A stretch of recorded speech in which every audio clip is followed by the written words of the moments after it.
ये चुनाव 2024 का चुनाव बहुत महत्वपूर्ण है। जो भी कोई व्यक्ति संविधान बदलने वाली ताकतों के साथ वोट देने के लिए, दिलवाने के लिए खड़ा होता है, समाज का गद्दार घोषित करो। ऐसी पॉलिटिकल पार्टीज को भी, ऐसे नेताओं को भी। वो नेता देश के गद्दार हैं, समाज के गद्दार हैं, जो संविधान बदलने वालों के साथ खड़े हो जाते हैं। अब तो दो में से एक रास्ता चुनना होगा, या मनुवाद या अम्बेडकरवाद। डुलमुल रवैये से काम चलने वाला नहीं है। एक इस नाव पे पैर, एक इस नाव पे पैर डूबना तय है। जिंदा रहना है तो जिंदे होने का सबूत पेश करो, लड़ाई लड़ो। तय करना पड़ेगा, या तो अम्बेडकरवाद, या तो आप संविधान के साथ हैं, इंसानियत के साथ हैं, न्याय के साथ हैं, या फिर आप मनुवाद के साथ हैं। आप संविधान बदलकर मनुस्मृति लाने वाले लोगों के साथ हैं। फिर समाज तय कर लेगा किसको जिताना है। अभी तो उन्हें इस बात की चिंता शुरू हो जानी चाहिए, 88% अपना हक लेने आ गया है। तुम्हारी ताकत है तो रोक लेना, रोक नहीं पाओगे। और जो भी राजनीतिक पार्टी सामाजिक न्याय के रास्ते में बाधा बने, उसे उखाड़ के फेंको। वोट हमारा, राज तुम्हारा, कब तक चलेगा? जिसकी जितनी संख्या भारी उसकी उतनी हिस्सेदारी। ये केवल कहने से नहीं, इसको आंदोलन में परिवर्तित कर दो और इसी चुनाव में कर दो। इनके कैरेक्टर में भ्रष्टता है, न्याय नहीं है। आपको न्याय नहीं देना चाहते और आप न्याय मांगते रहना, कभी भी नहीं मिलेगा। न्याय लेना तो लड़ना सीखो, और जीतना है तो मरना सीखो। अगर मरने को तैयार नहीं है तो जीतने की कल्पना करना छोड़ दो। वैसे भी गुलाम तो वैसे भी मरे के बराबर होता है। लंबा जीवन जी के करना क्या है? जिंदगी 4 दिन की हो, स्वाभिमान की होनी चाहिए। अगर आपका इज्जत नहीं है, आपका स्वाभिमान नहीं है, आपकी बहन बेटी की इज्जत टूट रही है और आप तमाशा देख रहे हैं, तो डूब मरो। इस लड़ाई को लड़ना पड़ेगा। अगर आप चाहते हो इस लड़ाई को लड़ना, तो इसके लिए जरूरी है संविधान की रक्षा करना। संविधान को बचाने के लिए लड़ना होगा। संविधान बचेगा तो देश का लोकतंत्र बचेगा। संविधान बचेगा तो ही भारत बचेगा, ये भी बता दूं, वरना भारत के टुकड़े होने तय हैं। जो लोग संविधान बचाने की जिम्मेदारी ले रहे हैं, वो सब भारत को तोड़ने की भी जिम्मेदारी लेने की तैयारी कर। लेकिन हमारे शरीर में जब तक खून है, हमारे अंदर सांसें हैं, हम किसी कीमत पर भारत के संविधान को बदलने नहीं देंगे। इस सपने को छोड़ दें, वो देखना ये सपना उनका सपना रह जाएगा। वो कह रहे हैं कि हिंदू खतरे में है, धर्म खतरे में, तुम्हारी सबकी जिम्मेदारी SC ST OBC की है धर्म की रक्षा करने की। तुम तो करो धर्म की रक्षा, हम देश की सत्ता, संसाधन, सारा व्यापार, इसको हम देख लेंगे। तो भैया तुम अपना धर्म की रक्षा करो और देश का शासन, सत्ता, सुप्रीम कोर्ट, हाई कोर्ट, तमाम संवैधानिक संस्थाएं, सारा देश का व्यापार, सारे नेचुरल रिसोर्सेज, वो देख लेंगे। वो देख रहे हैं, उस सब पे उनका कब्जा है। आपको अकल कब आएगी? भाई जितने आज तक देश में दंगे में, उसका सर्वे कर लीजिए, RTI लगाकर उसकी सूचना ले लीजिए। दंगों में जो मारे गए वो किस जाति और किस धर्म के थे, उसके बाद दंगों में जो पकड़े गए दंगा करने के लिए वो किस जाति और किस वर्ग के थे, और जिनको सजा हुई वो किस जाति और किस धर्म के थे, और कोर्ट को केस को लड़ने के लिए जिनकी प्रॉपर्टी बिकी, पूरी जिंदगी उन्होंने अपनी लगा दी सब कुछ बेचकर, वो किस जाति और किस धर्म के थे। अगर इतनी छोटी सी बात आप जान ले तो आपको समझ आएगा। आपका इस्तेमाल हो रहा है, आपको पता ही नहीं है। अगर कावड़ लेने जाने से कोई अमीर बनता, कोई ताकतवर बनता, तो पुजारियों के बच्चे भी कावड़ लेने जाते, मंत्रियों के MP MLAs के बच्चे भी कावड़ लेने जाते, व्यापारियों के बच्चे भी कावड़ लेने जाते। वो तो कावड़ लेने जाते नहीं, तुम क्यों जा रहे हो? जवाब है किसी के पास? तुम्हें क्या मिला? क्या कोई बताएगा कि 23 साल के अंदर ये कावड़ की यात्रा कहां से कहां पहुंच गई? पहले कहीं टेंट नहीं लगते थे, सारा सरकारी पैसा हमला सारा लगाया जाता है। क्यों? कोई बताएगा जो कावड़ लेने जाते हैं कितने लोग करोड़पति बन गए? कोई बताएगा जितने धार्मिक जुलूस होते हैं, निकलते हैं, जिसके अंदर तलवारें लहराई जाती हैं, वो किस जाति किस धर्म के मानने वाले लोग हैं? भाई जब तक आप समस्या को जानोगे नहीं, कह रहे बीमार है, बीमार तो ठीक है, बीमारी के कारण को तो जान लो, सीधा इलाज करवा रहे हो, इलाज हो नहीं रहा, होगा भी नहीं। बीमारी क्या है, उसके कारण क्या है, अगर आप बीमारी को जान के उसके कारण को जान लोगे तो इलाज करने में आसानी हो जाएगी। डॉक्टर भी जब बीमारी का इलाज करता है, उसको इलाज से असर नहीं होता, तो वो भी उसके ब्लड टेस्ट कराता है, तरह तरह के टेस्ट कराता है डायग्नोज करने के लिए कि बीमारी का कारण जान ले। और जब बीमारी का कारण जान लेता है उसके बाद इलाज होता है, व्यक्ति ठीक हो जाता है। लेकिन प्रॉब्लम यह है कि SC ST OBC और माइनॉरिटी के लोग दर्द से करा रहे हैं, चीख रहे, दर्द हो रहा है, पर उसके कारण को जानने की कोशिश नहीं करते, ना उसका इलाज करने की कोशिश करते। अरे वो लोग बुद्धि और विवेक से, दिमाग से लड़ाई लड़के 12% लोग देश के सारे संसाधनों पे कब्जा करके बैठे हैं। ऐसा संभव है क्या? 88% को क्या 12% लोग हरा सकते हैं क्या? डाइवर्सिटी का सिद्धांत लागू होना चाहिए, लेकिन होगा कब? आप धर्म की रक्षा करो ना, तुम्हें क्या लेना डाइवर्सिटी से? 15 सालों में 1.5 लाख से ज्यादा सरकारी स्कूल बंद हो गए, आपको पता ही नहीं है। अरे हम भी स्कूल से पढ़े, सरकारी में पढ़ के आए भाई, बहुत बढ़िया पढ़ाई होती थी सरकारी सरकारी स्कूल में हम भी वहां से पढ़ के फिर वकील बने, कामयाब वकील बने, एमएलए बने, मंत्री बने, तो वो भी कामयाब बने।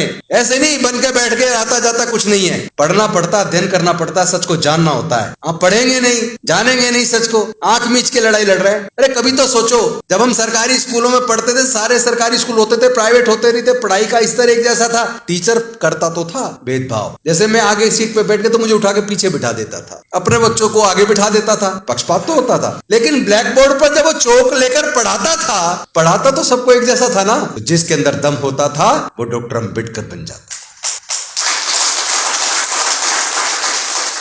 कहते हैं मेरिट नहीं है, काबिलियत नहीं है। जैसा केसी त्यागी जी बता रहे थे कि वो डॉक्टर कहते थे लोग मर जाएंगे, ऐसे ऐसे डॉक्टर बन रहे हैं 15-20% मार्क्स पे। अगर एक भी रिजर्व सीट से डॉक्टर बने व्यक्ति से ऑपरेशन में कोई अगर अंदर पेट में कुछ छूट जाता तो ये 50 जगह एग्जाम्पल देते, एक एग्जाम्पल आज तक कोई नहीं दे पाया। मैं ऑन रिकॉर्ड दावे के साथ कह सकता हूं।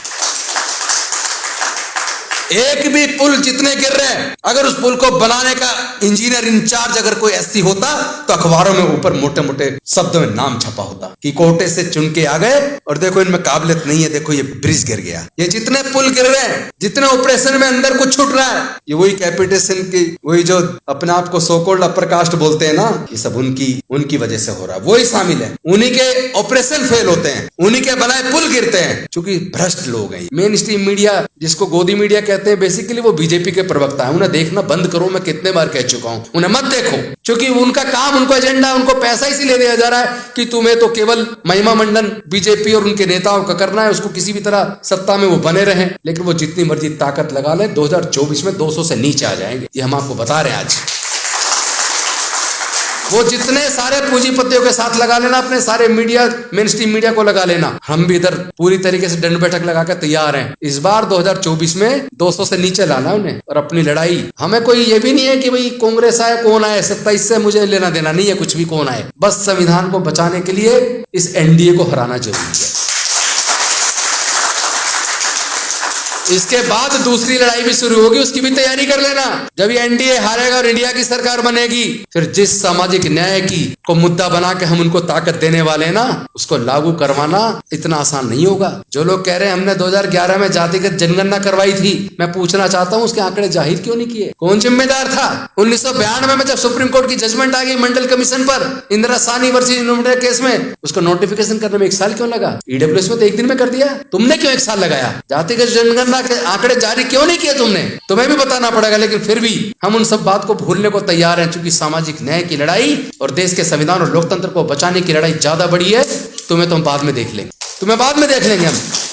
अगर तुमने सामाजिक न्याय नहीं दिया तो ध्यान रहे, मरते मरते तुम्हें जीवन दान दे रहे हैं हम। खत्म तो तुम हो ही लिए थे, आ गए ना सामाजिक न्याय पे, तभी तो बचाने हम चले।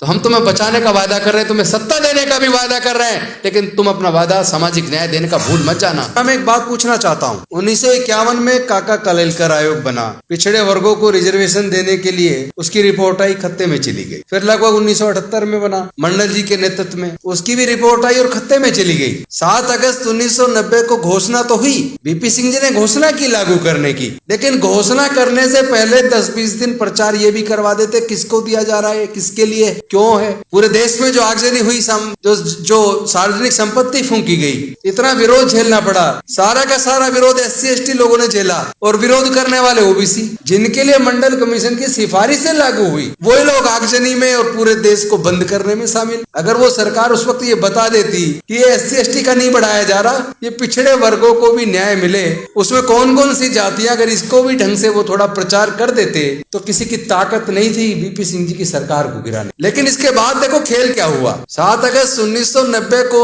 मंडल कमीशन की सिफारिशें लागू करने की घोषणा हुई, लोग कोर्ट चले गए और कोर्ट ने उसको स्टे कर दिया। 1992 में जजमेंट आया, लेकिन नोटिफिकेशन करके उसको लागू करने में भी 1 साल लग गई। 1993 में लागू हुआ। जिन पिछड़े वर्गों को न्याय दिलाने के लिए 43 साल आंदोलन करना पड़ा, आज मैं उनको भी एक बात बता देना चाहता हूँ, उनको 43 साल क्यों लगे।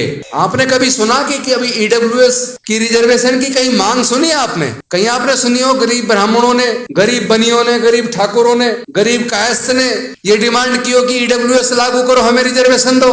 उनकी ताकत देखिए कि उन्हें बिना मांगे 4 दिन के अंदर रिजर्वेशन मिल गया 10%। और वो सुप्रीम कोर्ट जो कहती है कि पहले सर्वे करवाओ, डाटा होना चाहिए, कितनी इनकी पॉपुलेशन है वो बताओ, कितने इनका रिप्रेजेंटेशन है वो बताओ, और इसी आधार पे सुप्रीम कोर्ट में उनके खिलाफ ऑर्डर हो जाते हैं। लेकिन जब बात ईडब्ल्यूएस की आई, मैं पूछना चाहता हूं ये 10% क्यों? जिनकी सारी जनसंख्या मिला के 12% है, उनको 10% ईडब्ल्यूएस बिना मांगे 4 दिन में दे दिया, और बिना किसी डिमांड के, बिना किसी आंदोलन के, बिना किसी सर्वे के, बिना किसी कमीशन अपॉइंट किए एक दिन में कैबिनेट में पास, अगले दिन लोकसभा में पास, राज्यसभा का उस दिन सत्र खत्म हो गया, एक दिन बढ़ा दिया, अगले दिन राज्यसभा में पास, और चौथे दिन राष्ट्रपति के सिग्नेचर होकर रात को ही नोटिफिकेशन होकर लागू हो गया। 4 दिन लगे, और आपको कितना लगा? 43 साल।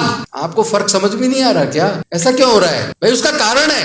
तो साथ जी, इस आंदोलन को देश के कोने कोने में लेकर हम लोग जा रहे हैं, और हमें बिल्कुल भी इस बात की इच्छा नहीं है और ना इस बात का डर है कि हम भविष्य में कभी एमपी एमएलए मंत्री कुछ बनेंगे या नहीं बनेंगे, क्योंकि ये एमपी एमएलए मंत्री दूर से देखने में लगता है। मेरा तो बस एक ही समझ में आ रहा है, हम अच्छे इंसान बने, लोगों के मददगार बने, और अपने लोगों की हक की लड़ाई को लड़ने के लिए अपने आप को कुर्बान करने के लिए तैयार हो जाएं।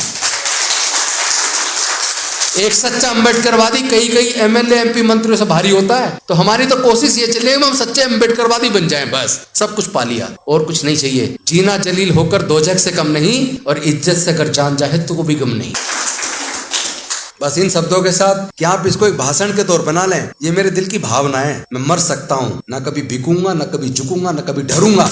जिसने मुकदमा बना के जेल में डाल ले, जेल में जाके भी बहुत लोगों ने आंदोलन लड़ा, जेल में रह के भी आंदोलन करेंगे, और रोड पे भी आंदोलन करेंगे, और अगर संसद में गए वहां भी आंदोलन करेंगे। जाए या ना जाए, आंदोलन नहीं रुकेगा।